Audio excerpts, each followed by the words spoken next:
Alright, we should be live here. Let me just check the quality of the audio.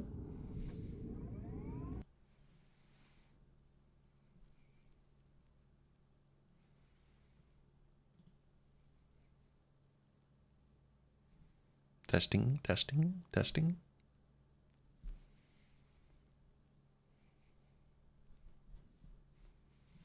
Alright, it all looks good. Let's go ahead and get started. Alright, goal today, I'm going to go ahead and load up this character, which is already level 216, and we're going to be trying to get it to level 325, which is the maximum level needed to get all the perks. I don't actually know if it'll let me go to a higher level and just keep getting health. It'd be pretty interesting if it does, but we're going to find out. Now, the way the XP curve works in this game is that it's pretty rough. It's got some exponential growth stuff going on, such that the last few levels are definitely the longest by a long shot. So to get to level where I am right now, oops, I gotta do this. Get to level 215 takes about 2 million experience total. It's like, I think it's like 400,000 to level 100, 2 million to level 200, and then 9 million to level 325, which is max level. So, yeah, we are not even a quarter of the way there. So, what I'm doing is a scaled up version of what I used to get to level 200, which is basically making a massive one batch Vitinium fuel rod crafting setup using Outposts. And what this will do is produce all the raw materials needed to craft about 250,000 Vitinium fuel rods, which will give us right about 7 million XP, which is what I need to get from where I'm at now to max level. Yeah. And that's pretty much all there is to it. Right now I'm setting up the storage for my andesite. Yeah, we need 250,000 andesite. Actually, I'm just now realizing we actually need 500,000 andesite, I'm pretty sure. Because of the way that the recipe works. So we need 2 andesite per fuel rod, so I'm going to have to expand this even further. But that's why I'm doing it on stream. This is just kind of a little grindy process.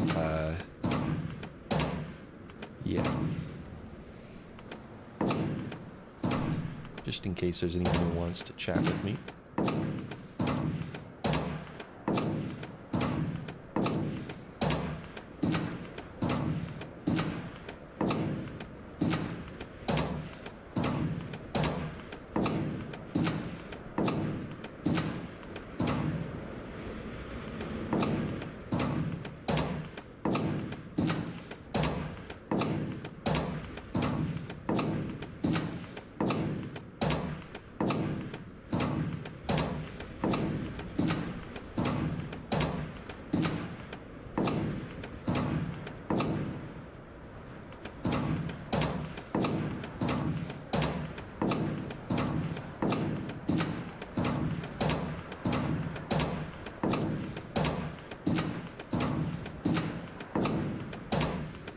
Now, one thing I have learned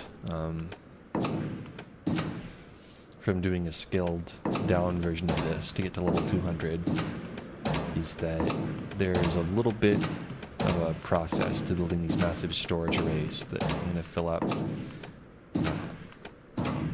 And it's due to the fact that having really long chains of storage containers connected together can cause some really serious lag in this game. Having, you know, more than about 300 containers in a single chain will cause it to be impractical to add any more to it. You just start getting these massive lag spikes every single time you connect a new one that last a second or more. And so what I'm doing here is I'm making a bunch of rows of them. Because while this does cause some lag connecting you know, 60 plus rows of these things together. It's still a manageable amount, and then I only have to deal with the massive lag after, or for a short period of time, connecting all these rows together. Yeah, you may notice that my screen just went a little wobbly there. That's because I'm carrying an awful lot of iron and aluminum in my backpack right now. So taking a single step depletes my entire oxygen bar and fills up my entire CO2 bar. And taking more than about 4 or 5 steps depletes my entire health bar as well. So moving is very resource intensive right now. But yeah, I have about 60,000 iron and 60,000 aluminum and 10,000 adaptive frames in my backpack right now just for building lots of boxes.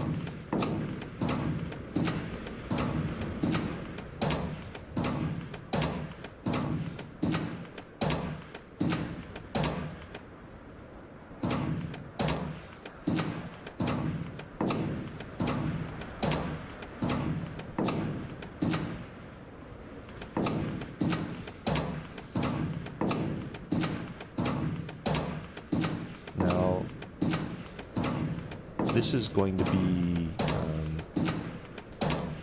the Indesite and the Vitinium farms are going to be by far the most labor intensive to set up, because for these ones I'm going to have to set up about 128 of these stacks per farm. I might split them across 2 farms each just for reducing lag. But the other resources that we're going to gather, because they weigh so much less, Indesite weighs 2.5 kilograms per unit, and Vitinium weighs 2.5. Since these are such heavy elements, they fill up the containers much faster. And because of that, you need more containers to hold them. And then on top of that, I need 2 of each of these to craft a single Vitinium fuel rod. If I'm remembering correctly. So it just kind of piles up, and you end up needing a lot more containers. It's still going to be a bit of a grind to get all the rest of them set up. This whole process is very grindy, but compared to the grind it would take to get to max level using traditional means, you know, just running around killing bad guys, this is going to be, you know, orders of magnitude faster. The highest level enemies I've fought in any normal area are like level, you know, 100 to 120. I've never seen any 200 enemies except for ones that are scaled to player level, like your companions, and in some cases friendly NPCs that you can get to turn hostile on you. I first noticed that when I was in Charybdis, and I shot Amelia Earhart, didn't know she could be a companion, and she was level 215, and much harder than anyone else in that settlement. She was also essential, so I couldn't kill her, but she eventually forgave me, and we're friends now. She's sitting in my ship. But yeah, in terms of hostile enemies, hostile characters, I've never seen them spawn higher than level 120, and enemies at that level are going to give you at most, you know, a couple hundred XP, which I can earn in a matter of this method is earning me about 7 million XP, and I'm estimating it's going to take me like 3 or 4 hours to set up. So yeah, that's what, like 2 million XP per hour divided by 60.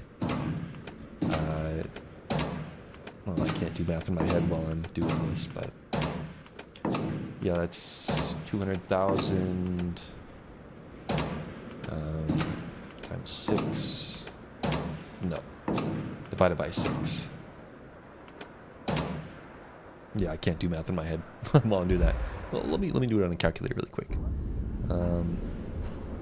2 million divided by 3,600. Yeah, that's like 500 XP per second that I'm getting using this method, accounting for the time it takes me to build all this stuff. So it's much more efficient to do this than just go play the game. And I'm going to be honest, the combat is fun in this game, but not fun enough for me to do it for literal, like, hundreds of hours to get to max level. So I'm not going to be doing that. And as to why I want to get to max level, no particular reason, just because I want to have done it.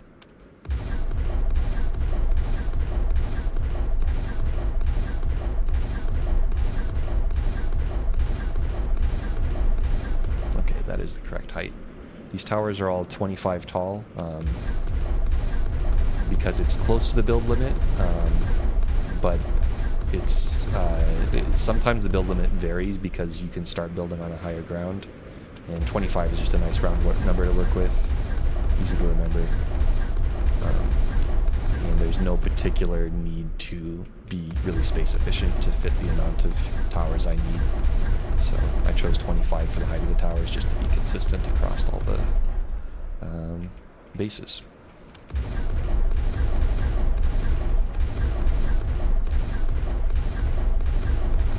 Alright, so once I finish towering these up, this will be enough storage for 250,000 indosite. And let's see here, I am going to check my notes. I think I actually need 500,000 indosite for my goals. So I might be building a second base with another 250,000 storage, which works out to about 64 of these 25 high towers. But I'm not 100% sure I need 2 per fuel rod, so I'm going to check and make sure before I start doing more building. I know I need 250,000 fuel rods in the end, though. Alright, so there's all that. Let's go ahead and hop... Oh! What the heck? Did I have frostbite? Is that what's going on? This happened before.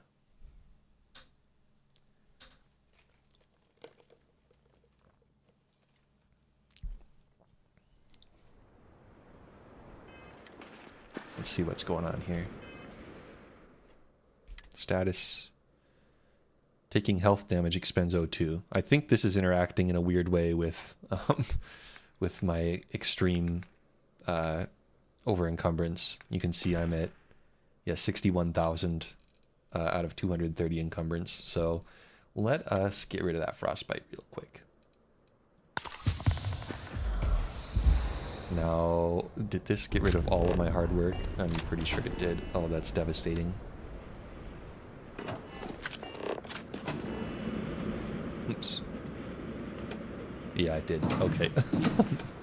That is devastating. Being over encumbered shouldn't be able to kill you, but I think there's some sort of weird interaction with frostbite specifically that causes it, because I've had that happen on cold planets before. And yeah.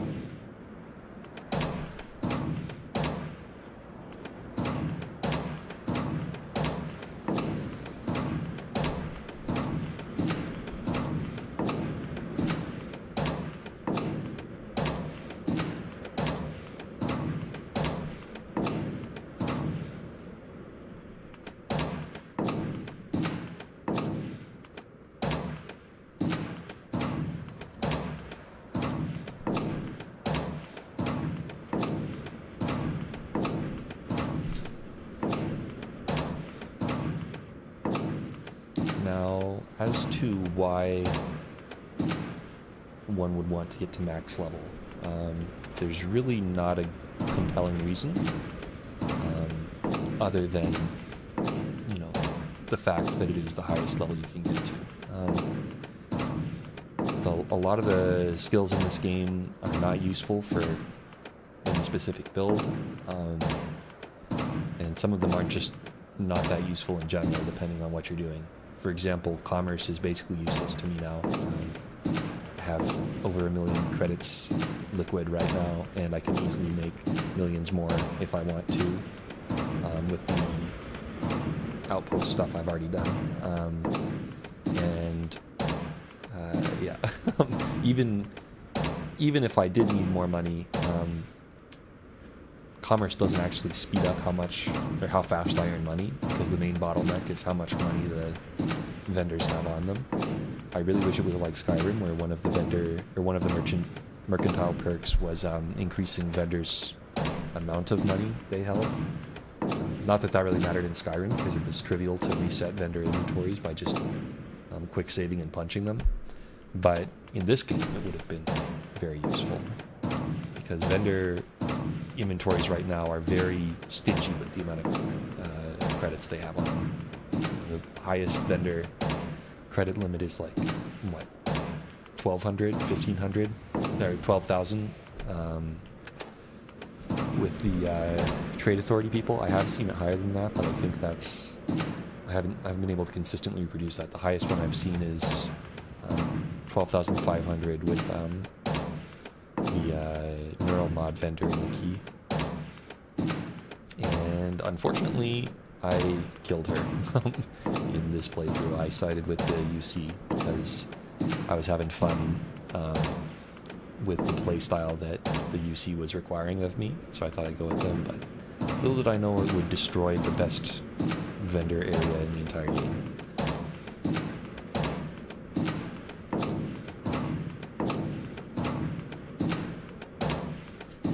Fortunately, I could just do a new game plus with this character, because by far the biggest time investment is getting all these levels, and it's easy enough to get money with these skills I already have. And I don't really have any legendary weapons I'd be too sad to lose. I haven't done very much legendary farming on this character.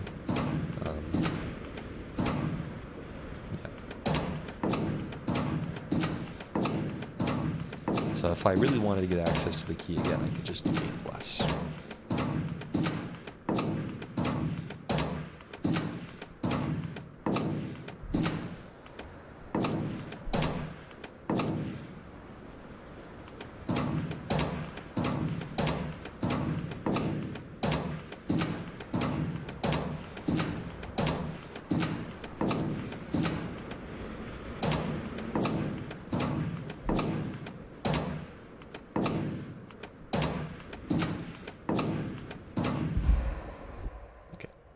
I'm going to quick save here in a second, just in case I kill myself again with frostbite.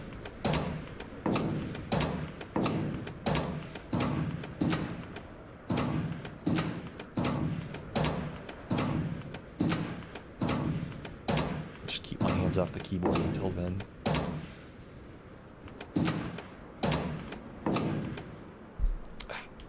Keep misclicking. Fortunately, it doesn't really matter which order these are in, as long as it goes from the top to the bottom eventually. That's all I need for my organizational system that I'm using in these outposts.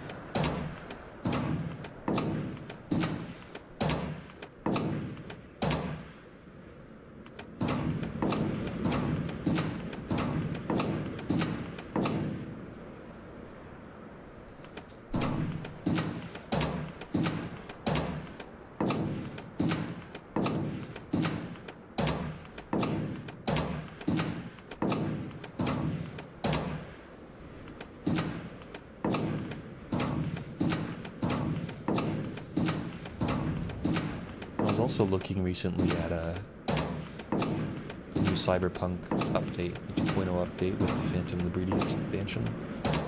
Looks like a pretty interesting update to the game. I did play it for a couple dozen hours when it first came out, but there was just so many problems with the game at that point. I wasn't really enjoying it as an RPG, or like a proper role-playing game. And I wasn't really enjoying it in the same way I like these Bethesda games, where you can really break some of the systems, even if they are janky. But the new skill trees and the improved weapon handling and car handling makes me think I might enjoy it just for the action gameplay. Maybe in the same way I like a Borderlands game or something. So I was thinking of giving that game a try again sometime soon. But I'm definitely not done with Starfield yet. I've got a couple more ideas for challenge runs. I'm currently doing a pacifist run that I was streaming for a couple days previously. I'm not giving up on that. I'm still having a lot of fun with it, but I just wanted to do a little change of pace here before I went back to it. And then I also want to do some stuff with heavy weapons. Heavy weapons focus build. I want to come up with some sort of fun challenge to do with it, though.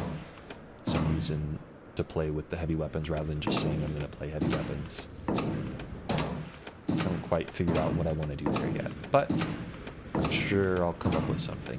One of my ideas that I was brainstorming was maybe combining with some sort of like pure evil playthrough.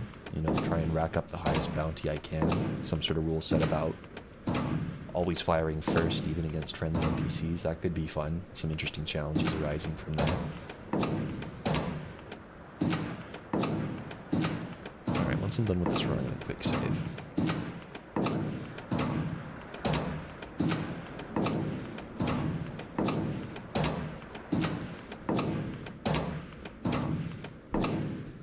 Right. Can't quick save in this menu, so exit out.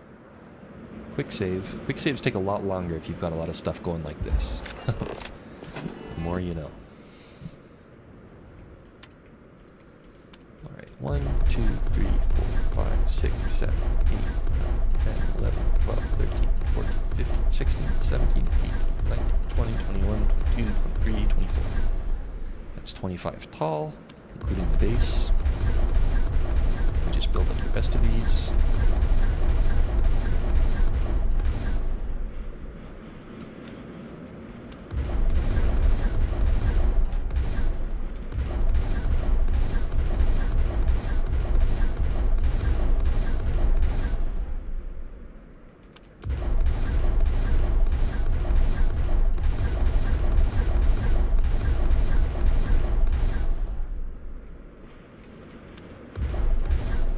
Oops.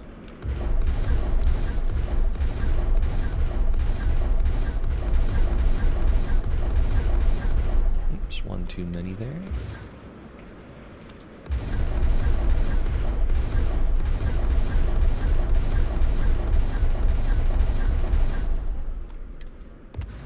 Spamming my keys a little too hard here.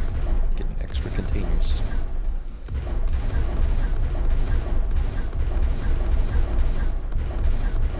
One thing I do know about this sort of setup is that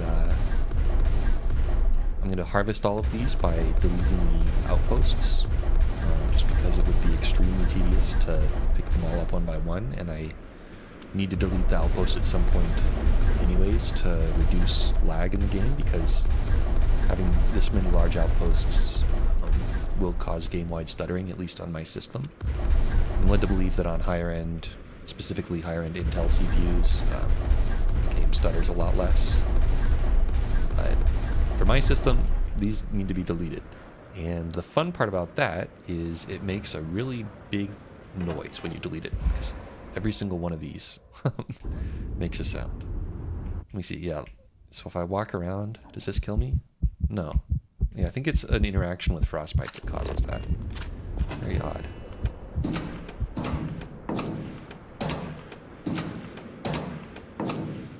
Uh-oh. I've messed it up. We're just going to pretend that that didn't happen. Because it's really hard to unlink these once you've linked them.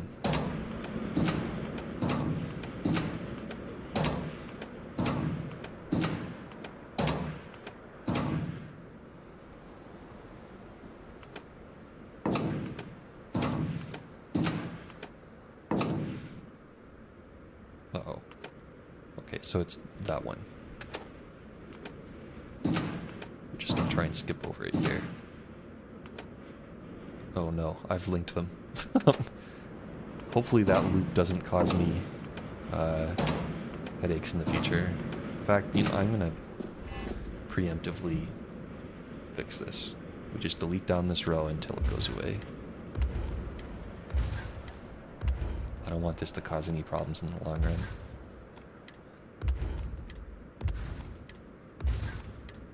Alright, what are we looking like? Alright, we're good.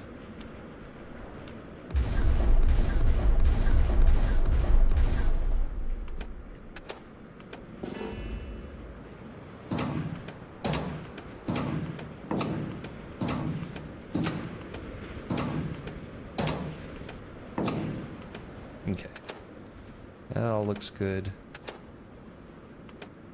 Continue this row.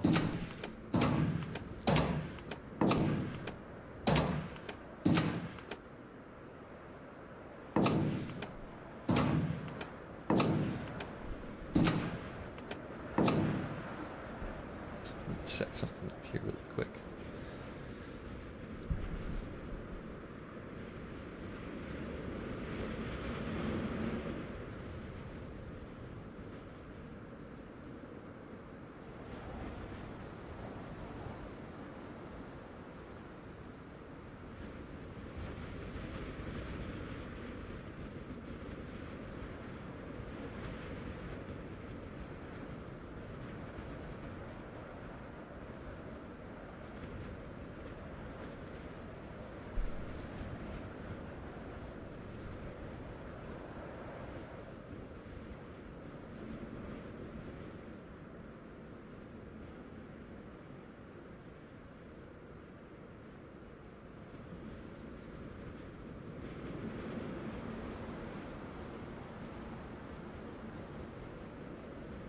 All right. I was just setting up my chat so that I could see it just in case anyone actually comments.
Already getting to the point where it's lagging a bit every time I create a new connection or close a connection. I think I will set up a second Indicite outpost for the other 250,000 Indicite. Because I just can't be bothered to deal with this amount of lag setting up that many more chests.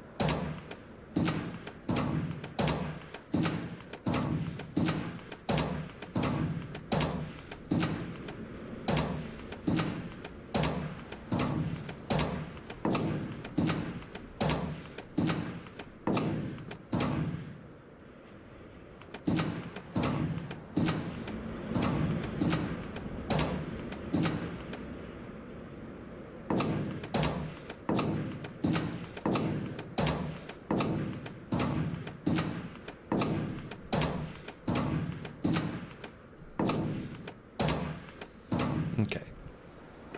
Should be 64. I'll check and make sure here in just a minute. But first,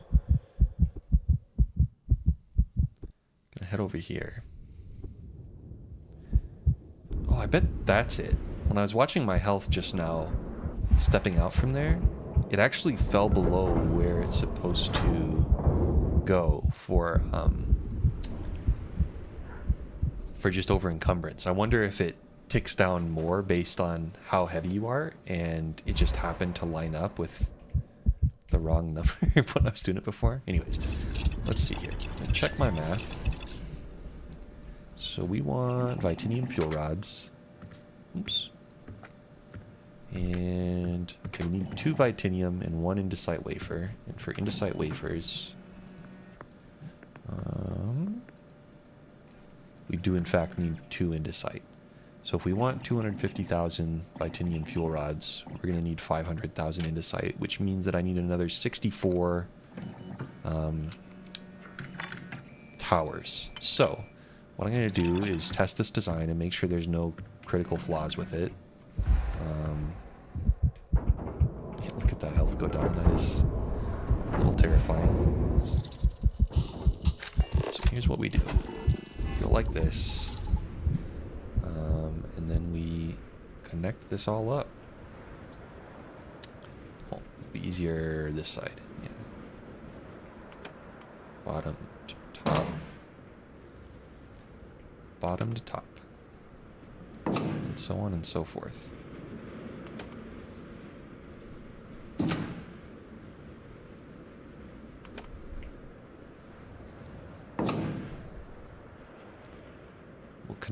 Connect up each row this way, and then we'll connect up all the rows once we're done with that.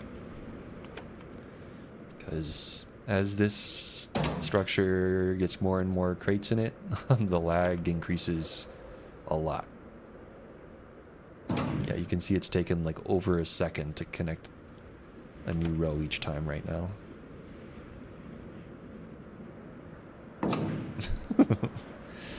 Yeah, I don't think this is quite how the system was supposed to be used or how they anticipated people would use it, but this is technically a glitchless method for grinding XP. It's using intended game mechanics, just, you know, expanded to their logical maximum, or at least a reasonable maximum.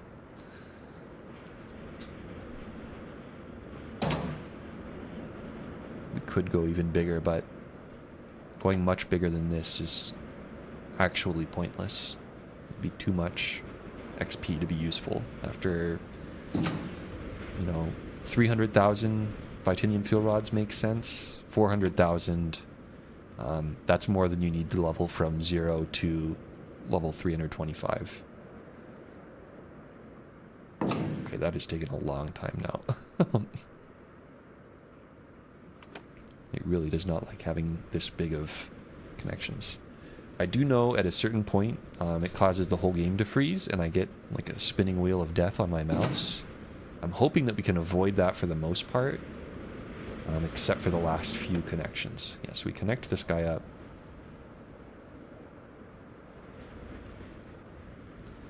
Alright.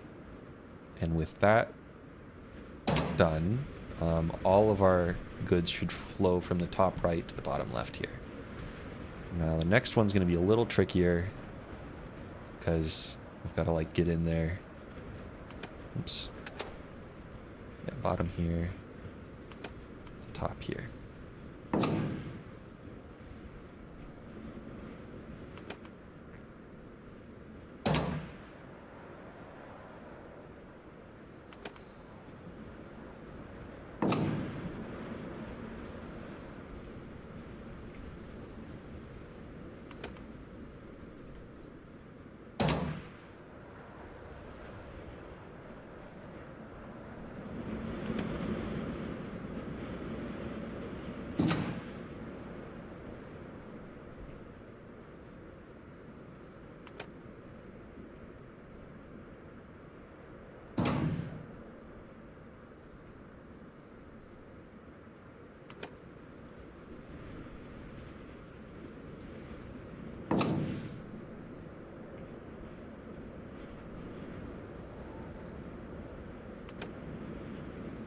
Oh, looks like I missed a single crate down there. That's fine, honestly. Some of these will overfill anyways because of the way that time dilation works in this game. I think a lot of people are misunderstanding why there's a time dilation mechanic in this game. The way it's implemented is definitely misleading or not realistic, but I understand why it is the way it is. Basically, when you sleep on a tidally locked planet, one that has a very long day, it physically takes lots of seconds for it to turn one full rotation. Yeah, there are planets like that in this game where it would take, 100 Earth hours for it to turn one full rotation, whereas Earth obviously takes 24 Earth hours to turn one full rotation. So they represent that by, they have a universal time, which presumably roughly equates to Earth hours. And in fact, it definitely does, because Mars is 25 universal time hours for a day, and that is the same as in real life Mars hours versus, or Mars days versus Earth days. Anyways, people seem to think that it has something to do with relativity. No, it's just they want you to be able to sleep until a certain part of the rotation if you want to see sunsets and stuff, or if you want to do stuff at night. But that means waiting hundreds of Earth hours in some cases, because they're simulating the relative rotations of these planets in some capacity. It just means that you end up with these goofy situations where your character will canonically sleep for like 6 months at a time because they wanted to see the sunrise right away and couldn't be bothered to play the game for 20 hours for that to happen naturally. But it's an exploitable mechanic for what we're doing now, because we can this whole outpost system runs on universal time, so we can advance hundreds or thousands of hours at a time, using just sleeping on the right planet. For example, Katydid 3, the planet we're on right now, has it's tidally locked, or presumably that's the explanation. For whatever reason, it has a very long day cycle. It takes in-game 100 universal time hours to pass one local time hour on Katydid 3. We'll see that effect shortly when I test the output of this outpost.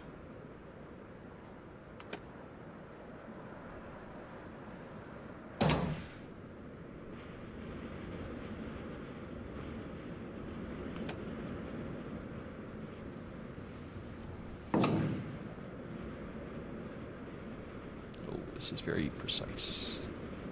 Let me select the bottom crate, please. And I think from here, I can start accessing these from the other side, and it'll be a lot easier. Yeah, there we go.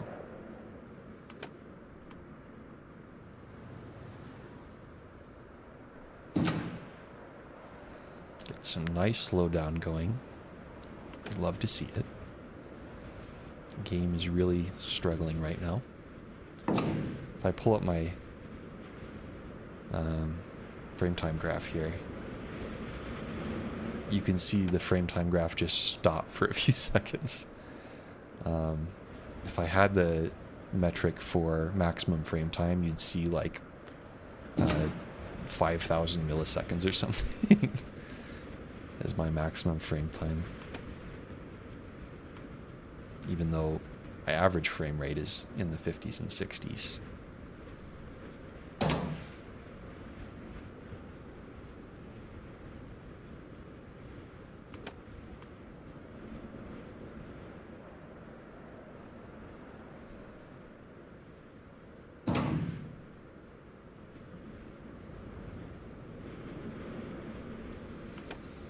Oh, also, I just noticed I'm over 3/4 of the way to the build limit on this, so I am going to have to make a second outpost regardless if I want to get 500,000 into sight like I need. Which is totally fine, that's what I was planning on doing anyways.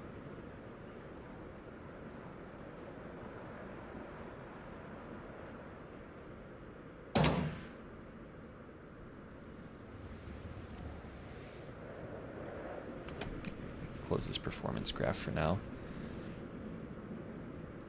Cluttering up the screen just a little bit. No reason to obsess over performance when you're doing something goofy like this that is obviously ruining my performance.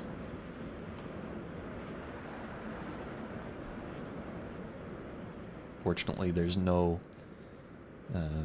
Twitch reaction time required for hooking up 1,500 storage crates.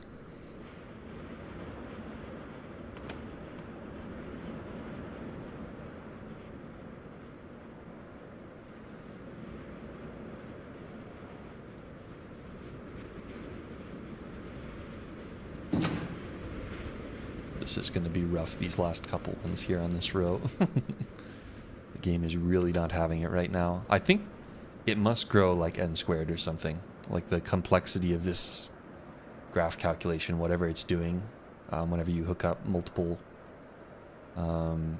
strings of containers together, it's like rebuilding some sort of flow graph for the resources. Like, I don't know what sort of data structure they're using for it, but it's definitely growing more than linearly. Maybe it's just log n or something. But yeah, it's going to be rough when we connect all of these rows together, is all I'm saying. Hopefully we don't get a crash. As long as we don't crash, I'm going to be happy. Even if it takes like a minute to connect the last one.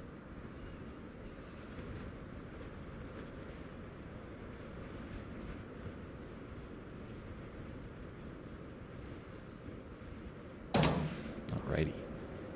Final row.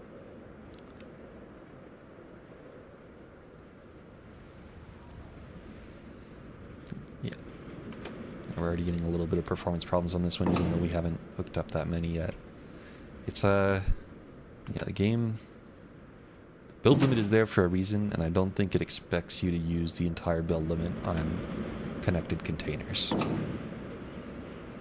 I'd be curious to see how this sort of thing runs on the Xbox, because the Xbox has a pretty decent CPU in terms of overall compute throughput, but I don't know if this process is multi-threaded at all, because if this is single core limited, well, I mean, even if it's multi-core limited, I've got a much faster CPU than the Xbox, and it is not having it right now.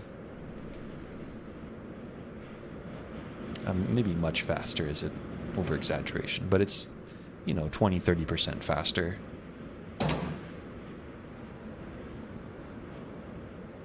In compute-bound workloads. For cache-sensitive workloads, it's even more than that.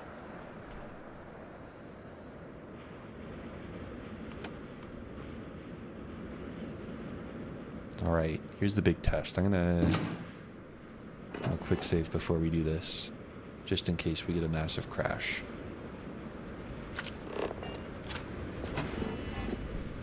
So, it'll be coming in here. We'll go ahead and set this up right now. It'll be coming in... Nope. I need one more taken off here. Be coming in at the top of this guy. Oh no. It flows to the bottom. It'll be coming in at the top of this guy. There we go. Then this one flows out into the next column.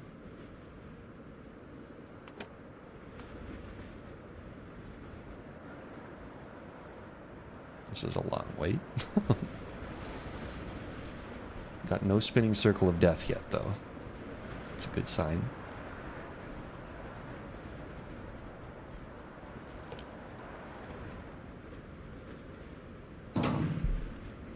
And then this one, I'm gonna go to the end. It's going to this bottom corner here. Ooh, it is not happy right now. There we go. I'll tell you when I click on this next one so you can see how long it is. Alright, 3, 2, 1, click.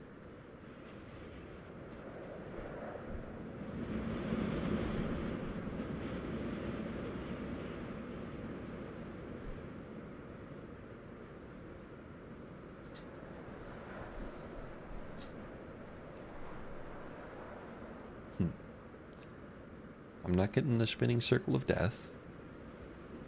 This has taken an awfully long time. Fortunately, we've only got one more row after this one. I think we're going to make it. I think the game is working properly. It's just taking its sweet time doing so.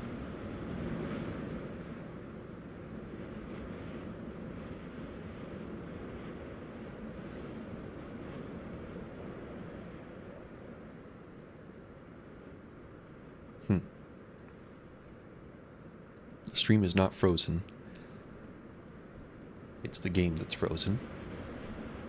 I'm still here.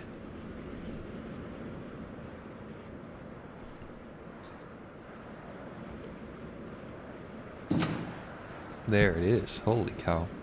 I think that was over a minute. I'm going to time this next one. Pull up my stopwatch. First we got to grab the output here. It's going to take a few seconds in the first place. Pull up my clock here. And then we'll time this one. I could probably put a clock on stream if I was more competent with the streaming stuff. All right, 3, 2, 1, click.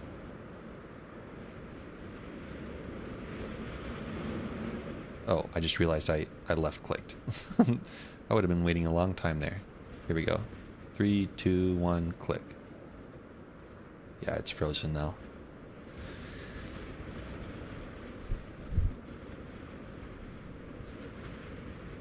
There's the 10-second mark.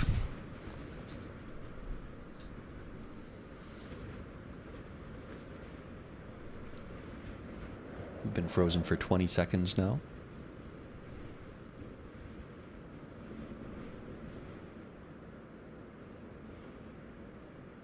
There's the 30-second mark.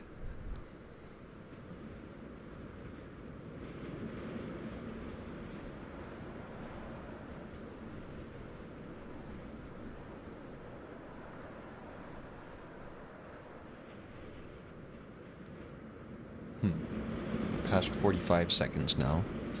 Wonder if it's going to finish in under a minute. I don't think so.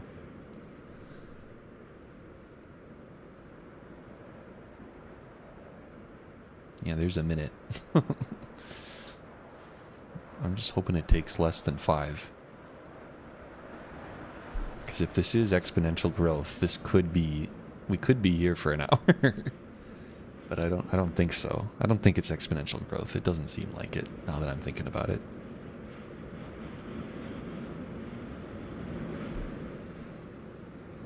But I won't claim to be able to tell that just by feel. One would have to actually do some measurements and some testing. Find the curve of best fit and all that stuff that I'm not very good at because I'm not a very mathy kind of person. Coming up on 2 minutes now. We're at 150. I do like that the ambient noise keeps playing in the background. Makes it so that I can at least pretend that the game is still running while it's frozen on a single frame for over 2 minutes. We are currently running at 2 minutes per frame. You know, people talk about frames per second sometimes. Oh! 2 minutes and 10 seconds. Look at that. Incredible. And so now what we should see is if I select this box right here, none of these other boxes should be highlighted. It's going to take a second to select it. There it goes. None of these are highlighted. None of those are highlighted. Yeah, we're looking good. All right. So with all of that said, we've got our Indesite production right here. So what I'm going to do is grab a line from here and hook it up to our input box here. Shouldn't take nearly as long. Yeah, okay. And then I'm going to exit out of this and quick save before I kill myself. That could have been very sad. I guess not that sad. I quick saved before I tested all that, so I would have just had to wait another 10 minutes for it all to work out. And yes, we are getting Indicite in our last chest here, and we're getting it pretty fast as well. Well, not that fast, but fast enough for how I'm going to be doing this. So our next test is I'm going to go over in my little hut here. I don't need to go in the hut, but I like the hut. And we're going to sleep for 2,400 hours. And we're going to see if it all fills up. Let's drop a hard save just in case we cause irreparable damage to my save game. And we're going to sleep for 2,400 hours. My intuition is correct. This should fill up the entire storage container shebang. It will take a bit of time to simulate, though. Well, not that much. The more outpost production you have going on, the longer this takes. Last time I did this, the final sleep took upwards of 15 minutes to do this. So we have that to look forward to. But this is just to test that this amount of production is sufficient for what we're doing here. Even if it's not, we can just sleep another 24 hours. It's going to be worth it versus dealing with the lag that having a higher production value brings.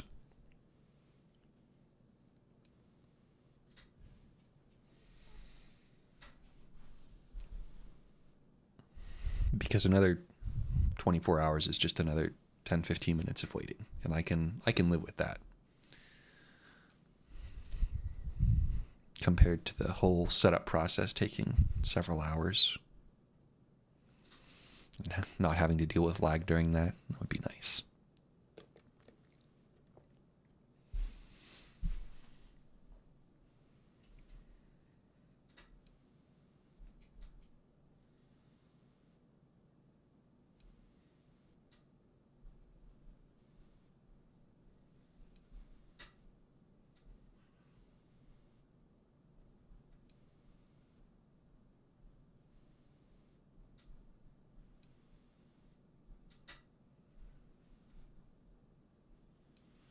All right, the moment of truth. No. Yeah, I know. I'll delete some saves here.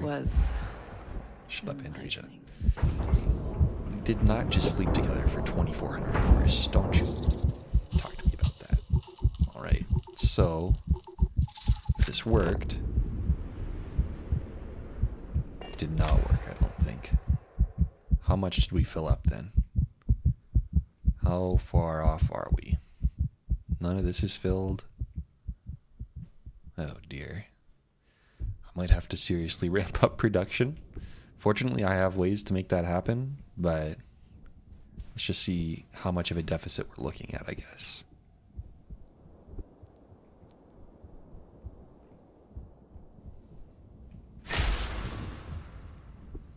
Okay, so we only filled up 1, 2, 3, 4, 5, 6, 7, 8, 9, 10, 11 rows. We need to do about 6x our production, which I can make happen. Yeah, let's load our save. Oops, that was the wrong save to load. My mistake.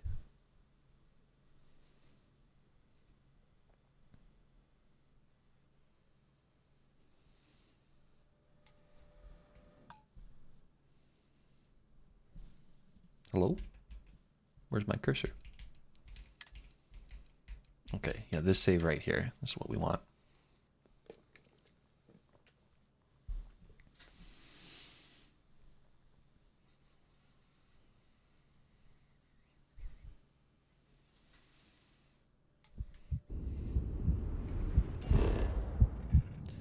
So what needs to be done is, before anything else, we're going to remove this connection just to reduce lag.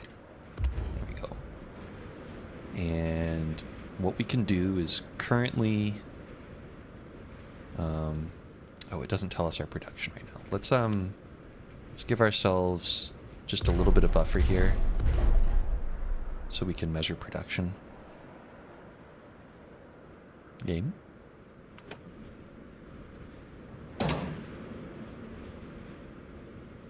Yeah, this is the kind of... this is the reason we're not making all of our production in one base outside of the build limit. Okay. What is our production per minute? Tell me, game.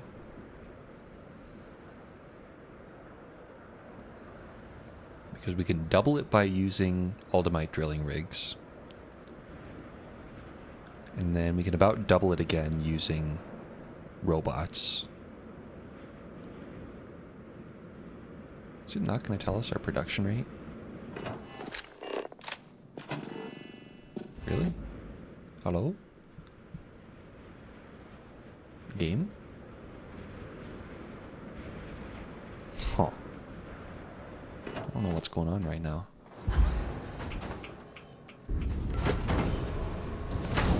So glad they sped up these doors.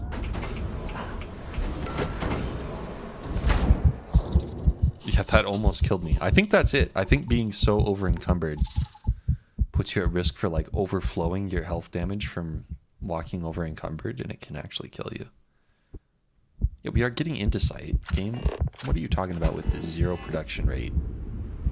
You can see in the bottom right, it still says 0 per minute. All right, well, here's what we're going to do. I'm just going to preemptively 4x our production on this by just replacing these with Aldemite drilling rigs.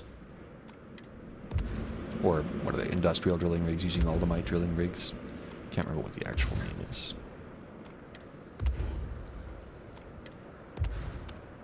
Okay, extractors into sight. Got 43 on us, so we should be able to make this happen.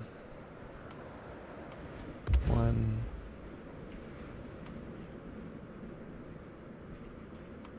2.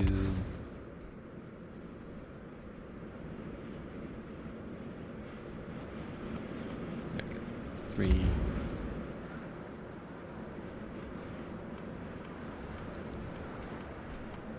Replace it. There we go. 4. 5, 6, 7, and then an 8th one over here. I think we can fit an 8th one. Can we fit 9? No, we definitely can't. We just place an 8th one and call it good. Right, we do those guys. We're gonna need a lot more power for them. Oh shit, this is gonna take forever to hook them up, unfortunately. This is the price I pay for not doing my math. Okay, so that's 5.33 per minute with all of those, or with the ones we have powered up right now. And we've got about 120 power shortfall right now, so I need to place a lot of these solar panels down. Fortunately, this is a pretty good planet for power. I think I'm getting 8 power per solar dome. So we should be easily able to fit the power we need for the production we need.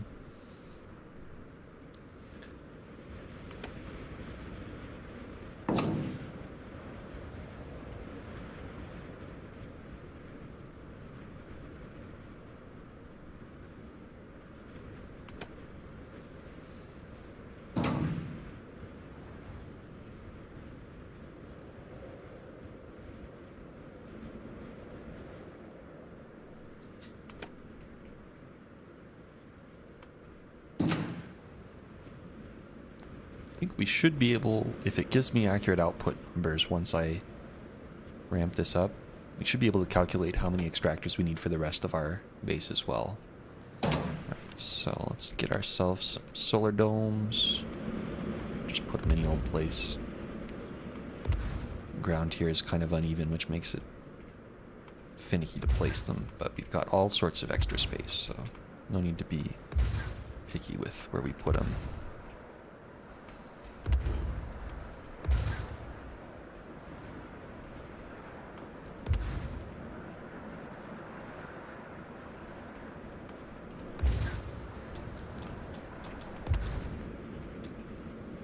Almost there.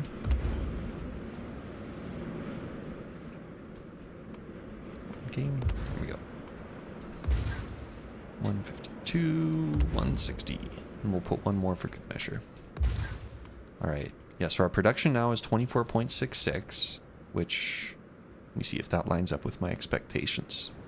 So we have 8 of these, right? 1, 2, 3, 4, 5, 6. 1, 2, 3, 4, 5, 6, 7, 8. Yeah. 8 of these. That makes sense. And now if I drop down some robots. Oh. Oh, I'm missing the 0 wire. Shit. I guess I'll come back and put the robots down. I still need a lot of silver, both for this project and to make that 0 wire for this.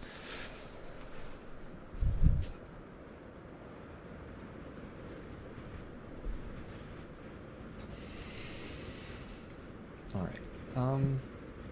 Let's just leave it as is for now. I'm pretty sure having this running through the actual system while we're building the rest is going to cause much more substantial lag, so let's just avoid that for now. Call this good. This is probably all filled up already. Indicite, yeah. Yeah, I know I'm low on save space. It's okay though. I'm going to clean up saves after I'm done here. So our next challenge is to build another one of these. Now that I'm thinking about it, this might take more like 8 hours to do, not 3 or 4.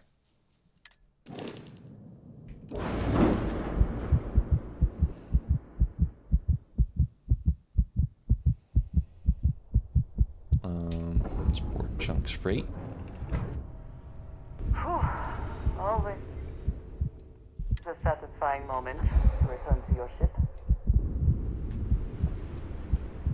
Now, I think what I might do is just go buy a little bit of silver right now, so that I can build landing pads at my next outposts. Or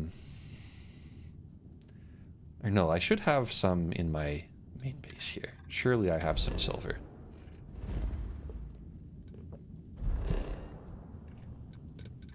I wouldn't have used up all of my silver, would I?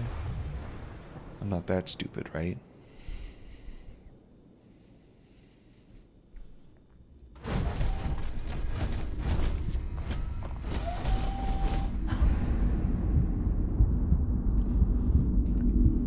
Give me 0 wire. Okay. I'm almost out of silver. Or no, I'm almost out of copper. Never mind.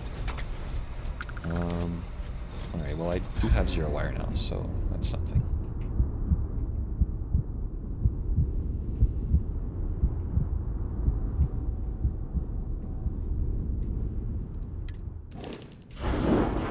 These darn landing pads are so buggy.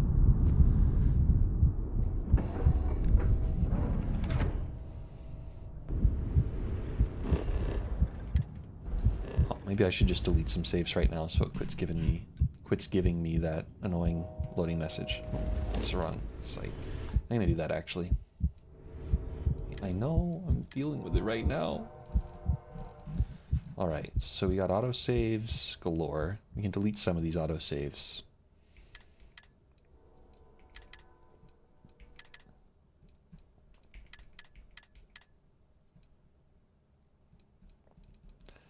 I'm going to delete a lot of these as well.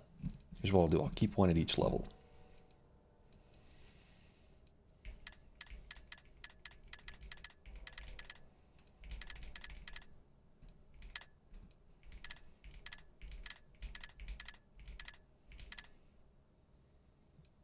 All right.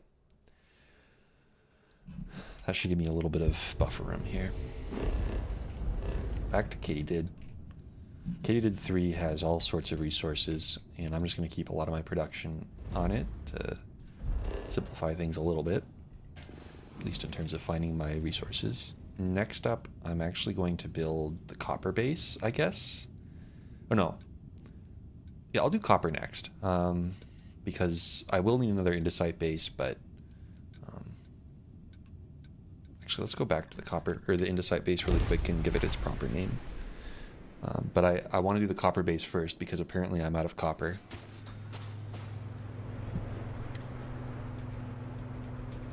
go. Now let's see here. I need to get back in my ship so I can fast travel.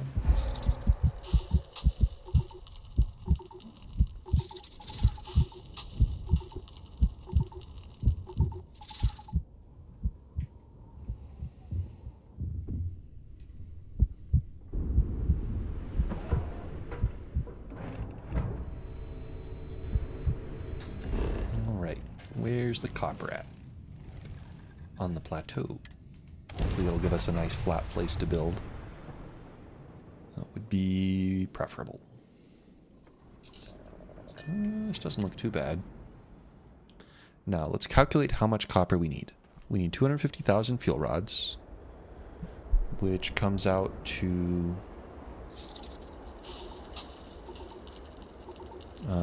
500,000 copper. So copper weighs 0.6, so 500,000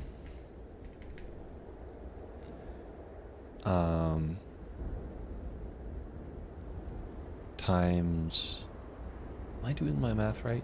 We need 500,000 times 0.6, so we need 300,000 storage divided by 360 per thing. Divided by 360. So we need 833 containers divided by 25 tall stacks. So we need 33.3 containers. So I'll just make 34 stacks. Okay. We have copper. Where's the copper at? Oh yeah, we got plenty of copper here. Let's make our stacks. Where's the flattest spot here? Let's do this. Let's put down our shipbuilder over here. Out of the way. And move our ship onto it because the landing area right here is nice and flat.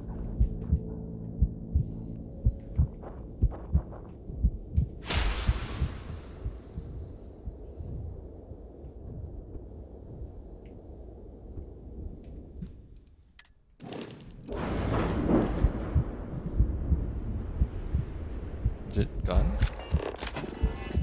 Okay, I think it's gone. Let's put down our 34 stacks here. Well, I'll move this thing over here.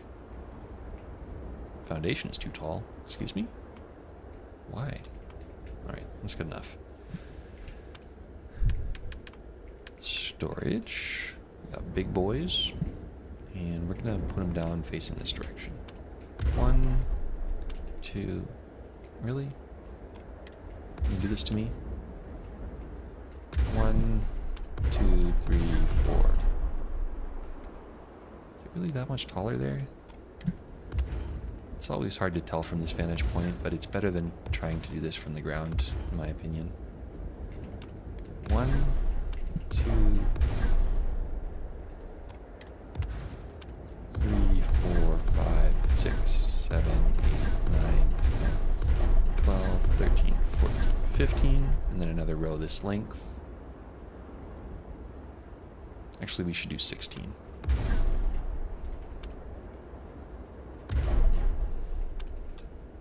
Really? It's too tall. You're telling me that now?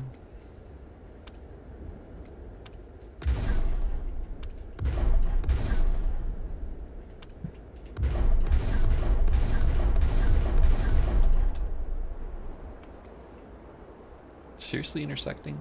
Okay, well, let's do this then.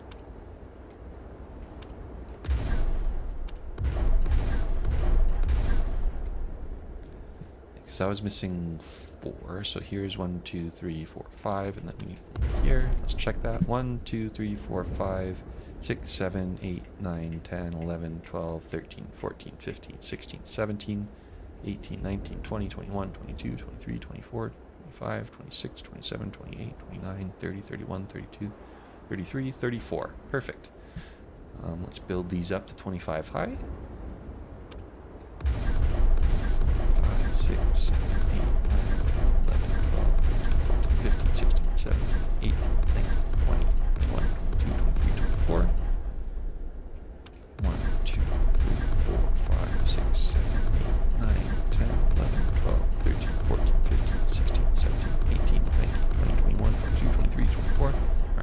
pretty sure about that now, so let's just stack them up to the same height.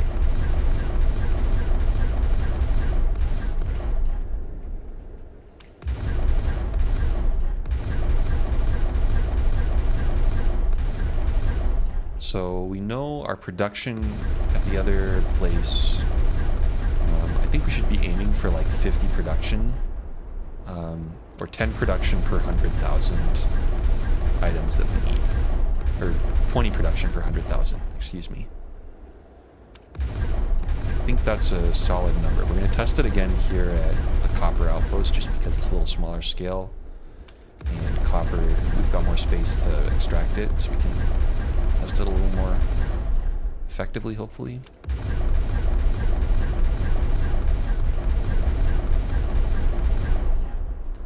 But yeah, if we get 100 production on copper, it should fill this up in 24 local hours.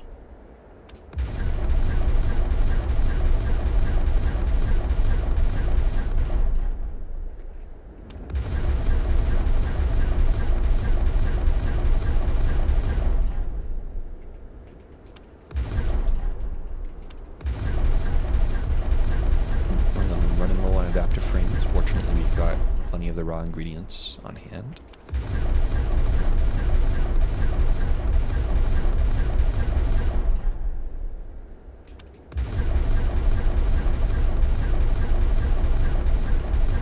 I think they increased the storage capacity of these containers in the latest patch. I could have sworn that they had 300 capacity. They have 360 now. At least when I checked earlier today, unless they changed it again, or unless I misread it. I guess I should check, now that I'm thinking about it. I don't want to be wrong about that. That would be pretty devastating. Okay, so let's slowly here deplete our health. I'm going to go check and make sure. Oh, I'm walking on sunshine. What the hell is happening? I think my ship is all glitched out right now. Yeah, 360. But 10 of it is used. That's interesting. So if I put 1 aluminum in there. No, none of it is used. What if I put 2? 1 of it should be used, right? Yeah, okay. So they have 360. Let's go ahead and put down an industrial workbench over here and we can get to building some more adaptive frames. Yeah, there's... my ship is like right here for some reason. It's very confusing. I don't know how that happened. It should be on the platform right now.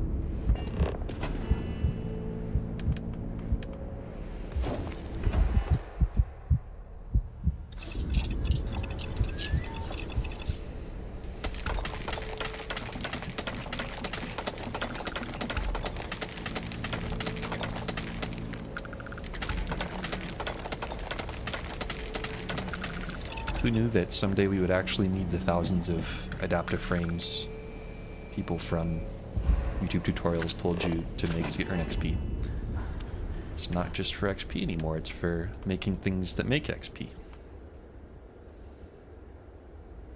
Right. Yeah, I need 1 more up here. And then we'll do this row.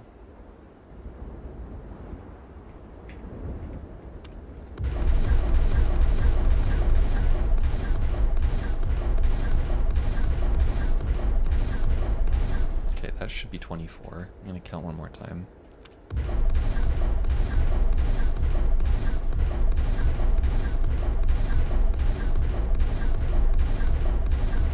Yeah. So these are now 25 high, and I can just build them up.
go out of vertical mode and start hooking these bad boys up.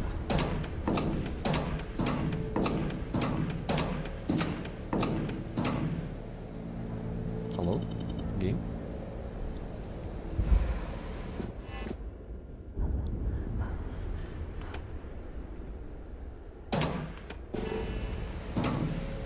Why can't I select that? Oh, it's because the invisible ship is in the way. Okay. Incredible.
Quick save here, just in case I accidentally kill myself.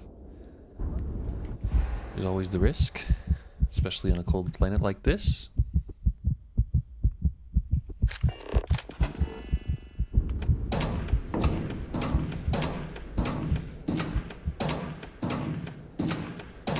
I think that's probably the most impactful the afflictions have ever been for me in this game, is making it so you can die from over-encumbrance if you're not careful.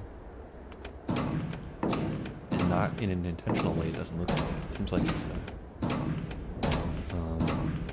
emergent outcome of how the frostbite affliction works, where it causes you to take health damage, or O2 damage from health damage, which doubles up the encumbrance health damage, that's my guess, which can lead to you killing yourself through over encumbrance if you get unlucky or you move too fast, too quickly.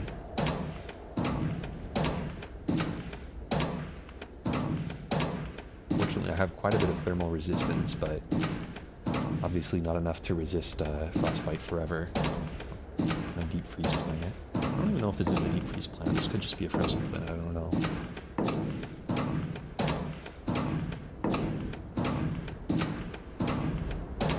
I'm gonna wear out my mouse doing this stuff.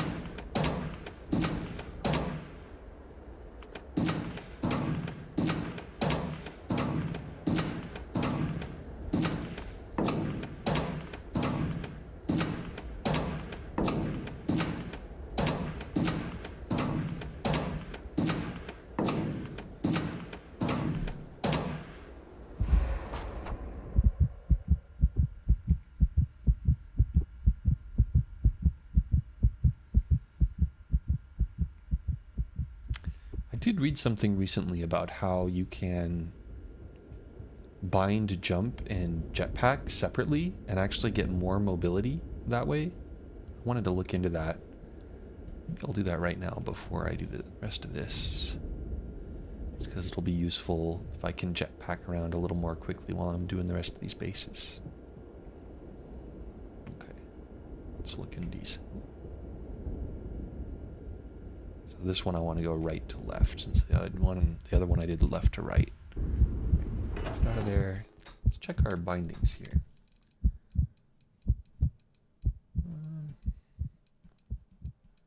Jump is space. Could be that I was bamboozled about this.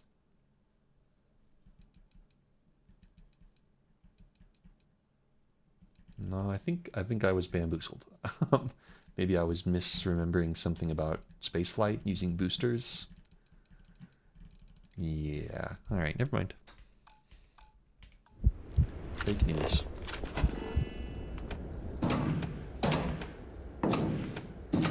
It's kind of like painting by numbers, you know? It's a little bit relaxing, but also incredibly boring. Normally I'd listen to a podcast or something while I did this kind of gameplay, but this time I'm streaming. I can be my own podcast.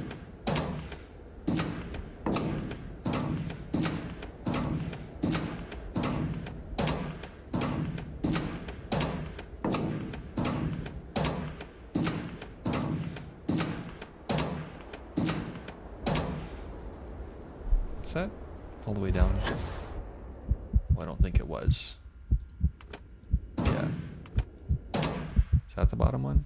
No, really? Okay. Let's get up closer then.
Anyone who watches this VOD, assuming anyone is interested in this kind of Starfield content.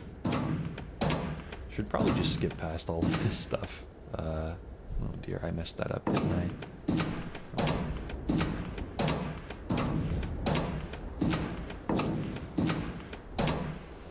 Just watch the cool part at the end when I craft a bajillion Vitanium fuel rods and the XP numbers go burr.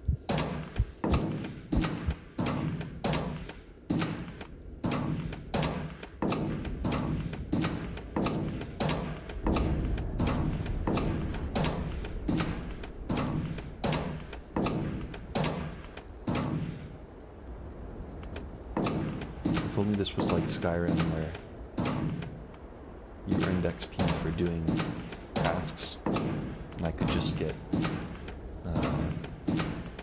outpost building XP for making all of these boxes. Of course, then I probably wouldn't be making these boxes, because the whole reason I'm doing it like this is because of the way Starfield's leveling system works. I can earn XP for general levels by crafting specific industrial items over and over and over 250,000 times.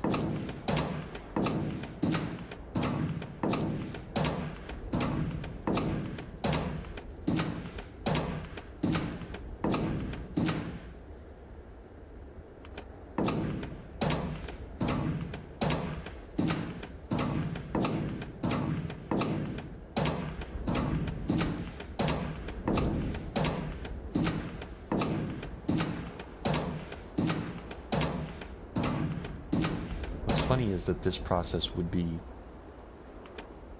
much more practical, much faster if Bethesda gave us tools for building settlements better. But my guess is that they didn't really intend for this to be how you used settlements. My guess is that they wanted you to farm a little bit of this and that and build a cool base, which is much more thematically appropriate roleplay of this game. Although I don't know. This fits in with the roleplay of this character where, you know, they're a business tycoon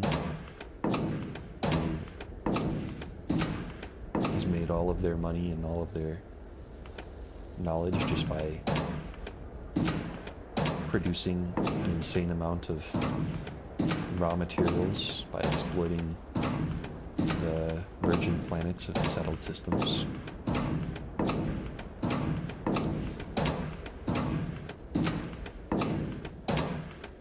Can't believe there's no one else out here mining Vitanium or andesite.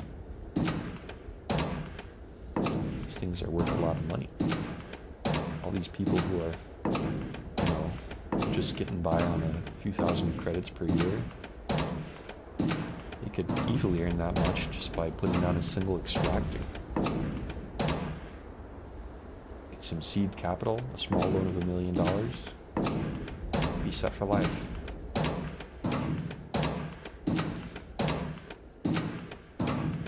Of course, then I guess the market for Vitanium fuel rods would probably collapse, but you know, there's lots of resources out here. Their prices haven't collapsed yet. People just aren't exploiting their natural resources like they should be. Just like it's a natural order. Human beings, you know, we suck the planets dry for profit and pleasure.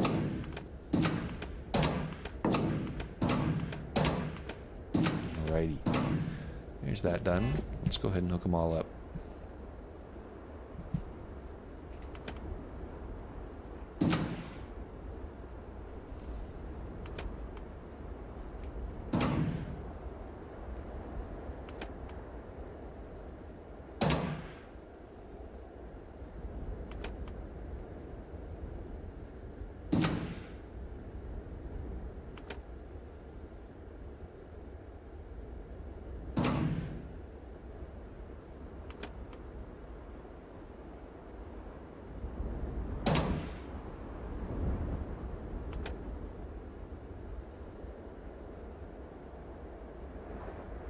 Somehow hook those two lines together?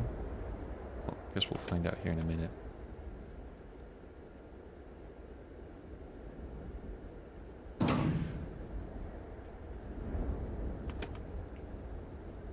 Worst case, I'll just build another line.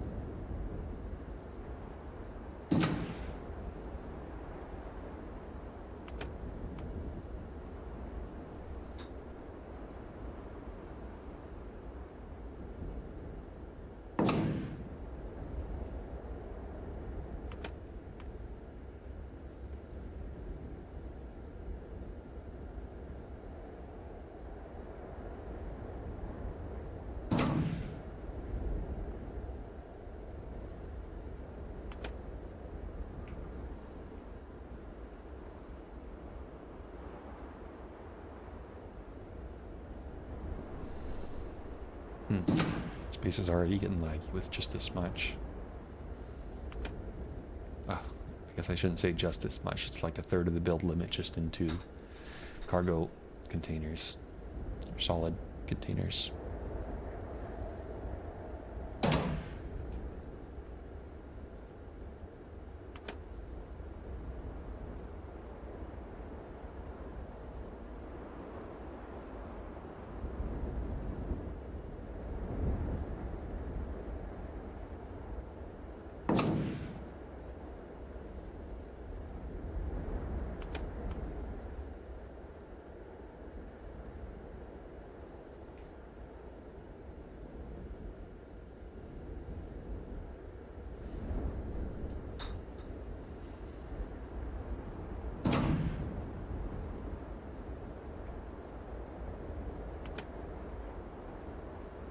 There's one row done.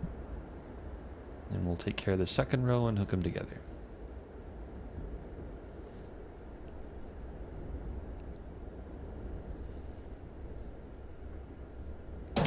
Alright, took a minute.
You know, I think what I'm going to do, for the sake of lag, is veto the more aggressive production increasing measures, like robots, and, you know, the Aldemite drilling rigs, at least for the most of the resources, and just sleep for a couple more days, because I'm going to run out of Aldemite drilling rigs, and I'm pretty sure the robots cause significant lag as well. And I know just having a lot of extractors active at the same time, filtering through these systems, causes obscene lag. So I think we're going to keep production down around 10 per 100,000 necessary. So we'll try and get this base up to 50 production per minute, and that should be plenty good for what we're going for. Maybe even half that, 25. So that'd be 5 production per 100,000. Because I'd really rather just sleep a couple extra days, given how long this project as a whole is going to take, to to get the results rather than deal with a lot of potential lag and crashes from overbuilding my production.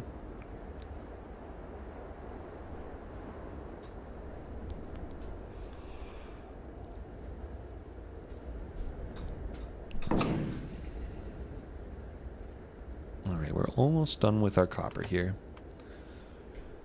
Just as an outline of what we need to get done, it is a decent amount. We got to build about 3 more outposts this size for silver, gold, and antimony. The gold and antimony bases will be a little bit bigger, but not substantially bigger. We have to build another 3 outposts of the size of the previous one I just looked at. We need another andesite one and then 2 vitanium ones. Those are going to be pretty big. And then we need a solvent outpost, which will be about half this size, if that, probably even less. And then a uranium outpost, which will be also about half this size. And I think that's everything. Alright, so goods flow from top left to bottom right. Here they flow from top left to bottom right. So we connect here to the top of this one. Oh no, that's wrong. We connect here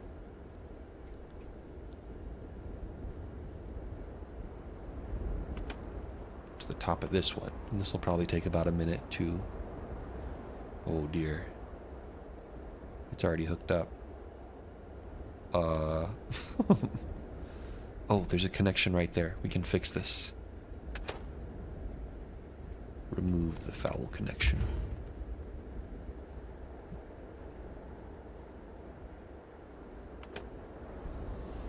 Yeah, there we go. That up to there. This will probably take about a minute.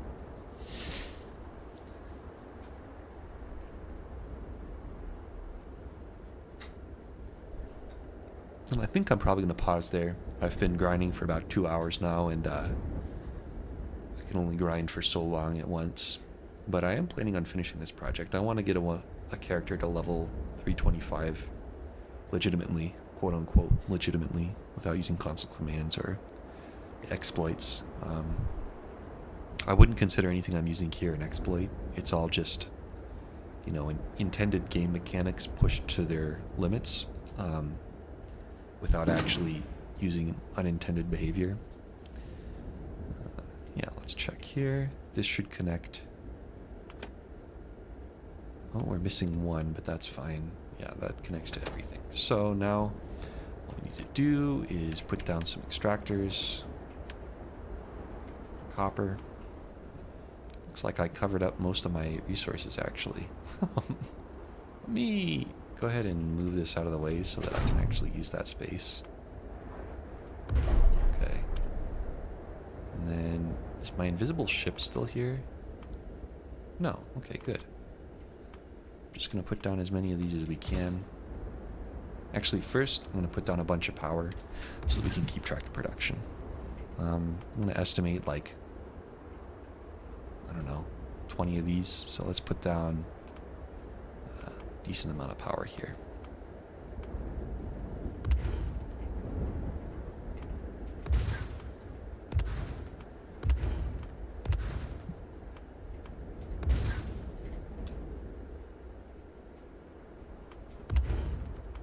This terrain looks like it should be good for solar panels, but it keeps being a little bit too lumpy and making things difficult for me.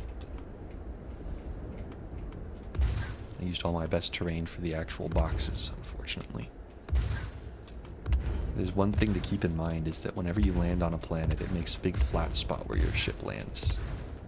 That can be useful for outpost building if you decide to settle right on top of your landing zone. Alright, that's 232 power. That's more than enough. In fact, I'm going to reclaim a couple of these. I think we're only going to need like 100 max. I don't know what I was thinking, just kept placing them. If I need more than 100, I can just put these back down. But yeah, we're aiming for 25 to 30 production, I'd say. I think that's going to be a reasonable amount of production. And that equates to about 5 production per minute per 100,000 resource needed.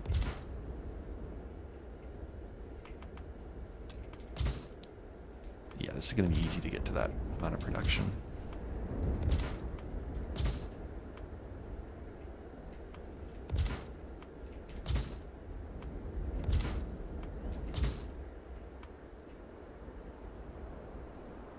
We'll just do that. And I'll put down a single storage here in the middle. And we'll slowly and painstakingly connect all these up to this storage. You're not hooking them up to the larger storage just yet. We will do that later.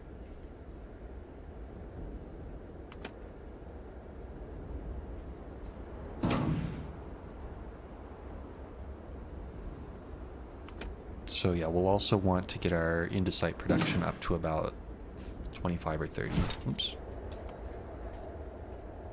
To match this. And we should only have to sleep 3 or 4 nights to fill up our storage with this amount of production. Which is totally reasonable for what we're doing here. We're hibernating 2 years, and when we wake up, we'll be max level. And the whole time, we'll canonically have been having sex with Indonesia, because she's my wife in this playthrough. Actually, technically she is not my wife. She is only my girlfriend because the quest bugged out on the last step and she refuses to marry me now. Alright. And I'm going to put another box there and hook it up to our input just so it's clear where the input is. Alrighty, I think we're good here.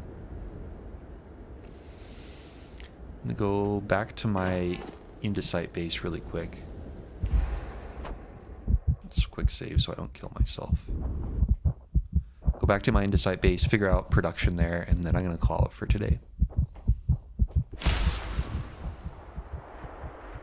Hopefully the landing pad doesn't bug out too much here and it lets me actually summon my ship.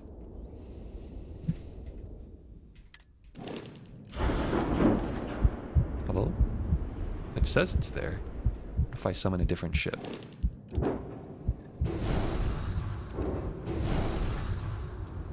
Still thinks it's there. What if I actually get on the other ship? Hello, game. It's just not here. Alright, you know what? I'm just going to call it there. I am done with this for now.